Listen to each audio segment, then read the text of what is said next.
Hi, welcome. This is Feed Your Soul, and I'm Melinda. We are in the midst of a series called Helpful Hebrew, where we look at some key words in the English and discover the Hebrew, the biblical language underneath our English, so we can know the word better, know it a little bit more in context. And my heart really is to help other people, lay people, um, just like me, just like you, who don't have theology degrees or degrees in biblical languages, understand the word a little bit better than we do.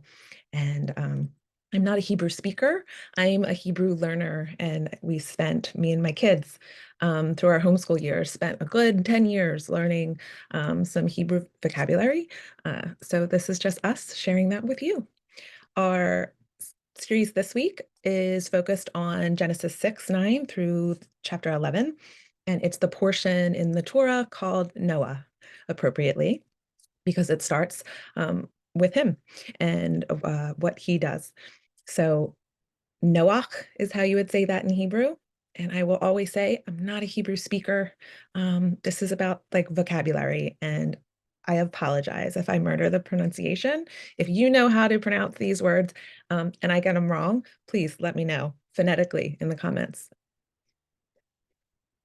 All right. So Noah is our first word. And again, it's Noach. Hebrew is read from right to left. So this is our nun, and this is our chet. It's a guttural sound that English doesn't really have one. We don't have a letter, so you'll see it with a ch a lot of times, sometimes a k. But it's the same sound that starts the word Hanukkah. So it's really Hanukkah. And the little dots and dashes, they are vowel marks. So this is Noach. Um, this word means rest. And Noah's father kind of gives us a hint as to what he's meaning when Noah's parents name him. When Lamech had lived 182 years, he fathered a son and called his name Noah, saying, "Out of the ground that the Lord has cursed, this one shall bring us rest from our work and from the painful toil of our hands." It's kind of mysterious what Lamech believes that Noah will do, whether he had a promise from God, that Noah would stop the crazy corruption going on in the time period in which he lived. I don't know, but his name was rest. I've also seen it translated peaceful, but there's a cool phonetic thing that you will only see if you read this in Hebrew, and it has to do with the next word. The next word is favor or grace. And it's right here. It's chen, and you see it is a chet and a nun. When certain letters are at the end of words in Hebrew, they have a different final form. And so they look just a little bit different. This is still a nun, still the N sound.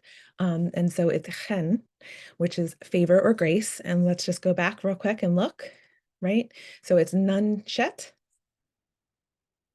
nun. So Noah found favor in the eyes of the Lord. And people would have noticed reading in the original language, seeing how those two words played off each other. So, what is favor here? It's really the word for grace. Um, More literally, it means to bend down in kindness. It's from the root word that means to kind of bend low, to help, to bend low in a caring way. So it's someone who has maybe more, kind of bending lower to help someone with less. And that is actually a direct mirror to what our New Testament word for grace is, charis.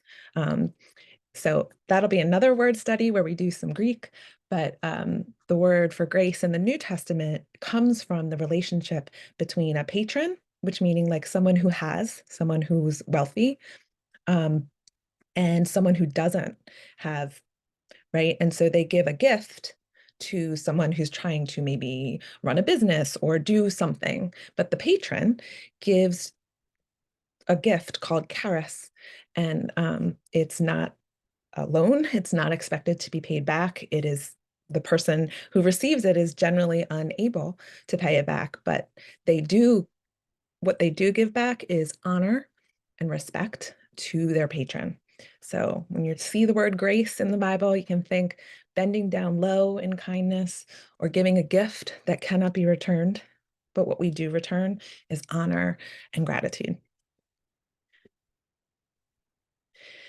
The next word comes from the word corrupt. So we see this come up here in Genesis 6:12, and God saw the earth, and behold, it was corrupt, for all flesh had corrupted their way on the earth. So what was happening that God needed to literally start over? It's hard to know. It's hard for us to really get our minds wrapped around what was happening in this account of the whole world really being wiped out, except for this one family. And if you haven't read through the account of Noah's story from Genesis 6 through 11, you should stop here and go read through it carefully. And when you get to that word corrupt, think destroyed, ruined, perverted. It's shochat, shochat. Again, my pronunciation. Here is a shin, a chet, and a tav in Hebrew letters, and it's the sh sound, the ch again, and the t. Shochet, shochet. So the earth was corrupt, and the flesh had corrupted their way on the earth. Think destroyed, ruined, perverted.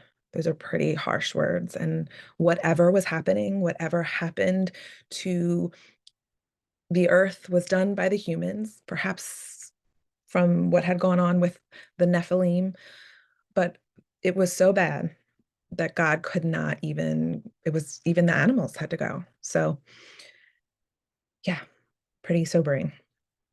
So, our next word is ark, and it is teva in Hebrew. And this is a tav, a bet, and a hey.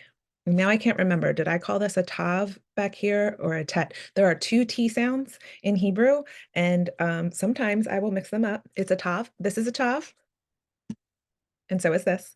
Tav, this is a bet or a vet, this letter here. It's either a b or a v sound, and you can tell the difference whether or not there's a dot in the middle here. And since there isn't, it's a v sound, a V sound. I always remember because if it has the dot, it means it's a belly button, and that's the b sound. So that's how I helped my kids remember. And this is a breathy sound, like, and it's hey. So we have tav. I keep getting my T's mixed up. Tav, vet, and hey, teva. Um, and what's interesting about this word, ark, it's only used to describe two things in the whole Bible. It comes up several times, but it's only to describe these two things: Noah's ark and the basket where Moses is placed in to keep him safe. Interesting, right? There was not another reason to use this word anywhere else in the Bible. So I think it's purposeful that we connect those two ideas through this word. And what did the ark do? Protected really the people of God so they could continue. And what does Moses do? Right? What does the basket do? It protects who will be the leader of God's people. Interesting, right?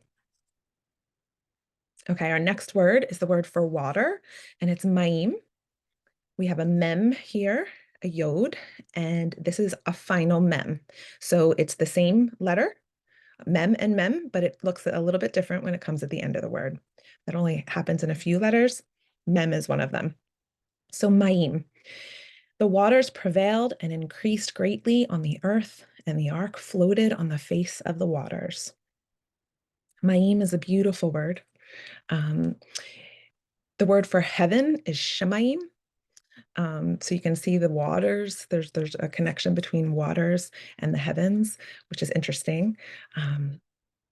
If you do a word search in the Bible on water, it just comes up in so many beautiful places. And water really is used as a way to wash, to make clean. If you think about how if you know your Torah, that when Israel is enslaved in Egypt, they walk through the Red Sea, through the water. I mean, the Red Sea parted, but I'm sure they got wet as well as they walked through to dry land. They walk through the river to get into the promised land later on. There's all kinds of beautiful imagery relating to water in the Bible, and it is Mayim. And to just learn, Hebrew letters are related to pictographs, actual word pictures. It's an ancient language, and the mem, water specifically, but because the word water is basically made up of two mems, um, the mem is reminiscent of like chaos, right? So to think about water can really be serene and beautiful, and it can also be pretty chaotic, right? So here we are in the next word. It's clean. Tahor is the word. We have a tet, a hey, and this is just a vowel. It's used as a vowel here, and a resh. So we have tahor. And its use here in Genesis, it's talking about the animals. If you watched our Torah portion on Noah, we touched on the animals and how many actually came onto the ark with Noah.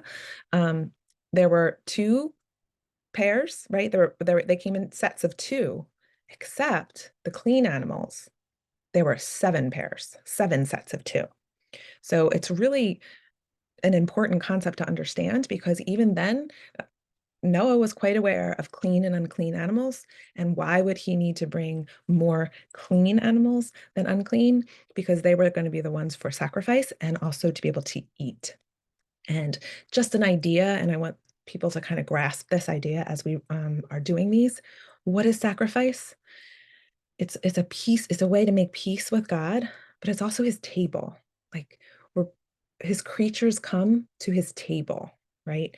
And so the animals that were fit for the table of our creator were the ones that they would eat. Because really the idea is anytime you take the life of an animal, it's really a reminder of that covenant that God gave you this as food, but it did have life in it. It was a living creature. It was God's creature. And so if you think about any time you take the life of an animal, to think of it as like a renewal or a reminder of our relationship with God. And it really is like that covenant table, right? What are you bringing to God's table? Is it food that was fit for his altar? So if you can think about the clean and unclean animals in that way, God was serious about which animals he deemed as food. So here, Genesis 7:2, take with you 7 pairs of clean animals, the male and its mate, and a pair of the animals that are not clean, the male and his mate. And it means pure and unpolluted. Um, this word comes up a ton throughout the Torah, and it just talks about a state of being. It's often not something is wrong with you, it's just a state of being, like a woman during her menstrual cycle would not be tahor. And that's okay. Um, so you get the opposite version of this, the unclean, and here's the clean. But to just understand that it's a state of being. Clean would be after the woman got her had her mikvah, her ritual bathing after her period, right? You would need to become clean after you touched a dead body. There's nothing wrong with this. People must bury their dead, but there is a process in order to become to move from unclean to clean.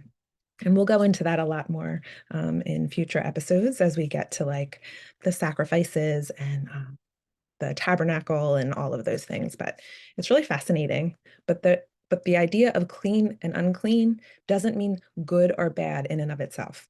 Doesn't mean sin or not sin. You really have to look at the context to see what would have created the uncleanness.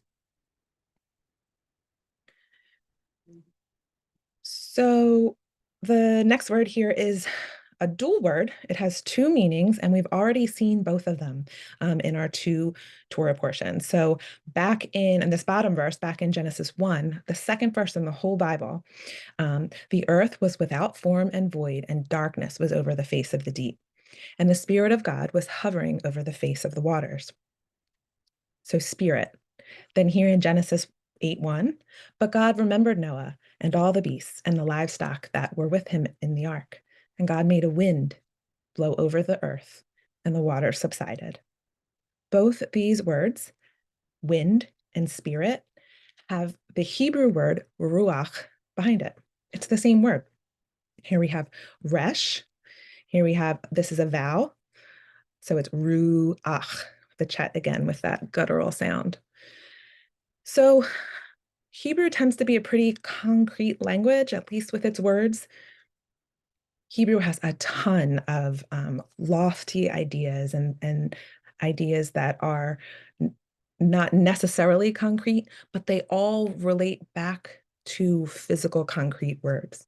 So you can find root words often for just about anything in Hebrew that traces back to something almost tangible or physical, because this is the language.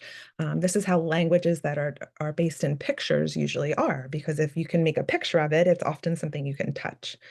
So spirit is the same word for wind. And although we can't really touch wind, we certainly can see it, right? So this idea that when God is, his spirit is hovering over the waters in Genesis, there's a wind moving. And here we have a direct correlation to the wind, the spirit, the ruach, hovering over the waters, drying up the waters after the flood. So I think that mirror image is there on purpose, but you don't see the mirror if you don't know the Hebrew behind the word, right? Same word, wind, spirit, ruach. And that brings us to the end. I am glad you watched. Thanks for coming. Thanks for watching. Please let me know what you thought in the comments. Like this video, subscribe, comment, and share. That's how this whole thing grows. Other people will be able to find us if you interact with this video. Thanks again for being here, and I will see you. Look out for our next Torah portion video that should come out soon. The goal is to have it out before Sabbath, so hopefully tomorrow. All right, see you then.